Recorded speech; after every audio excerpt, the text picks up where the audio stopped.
فيها معرفات هلالية، فيها أسماء أغلب الإعلام الهلاليين كان يوجه اللوم أو يواجه سعد الشهري بإساءات بتجاوزات ما هي موجودة.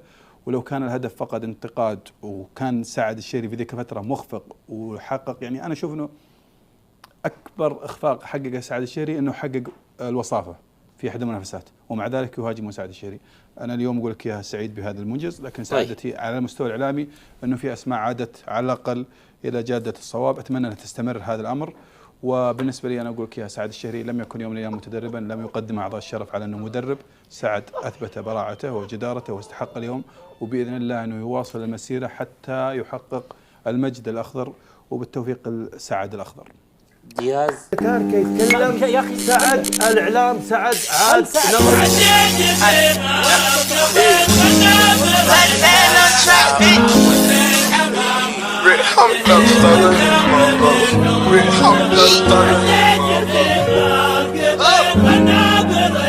Rich gang, but the baby got like 4 ounces in 20.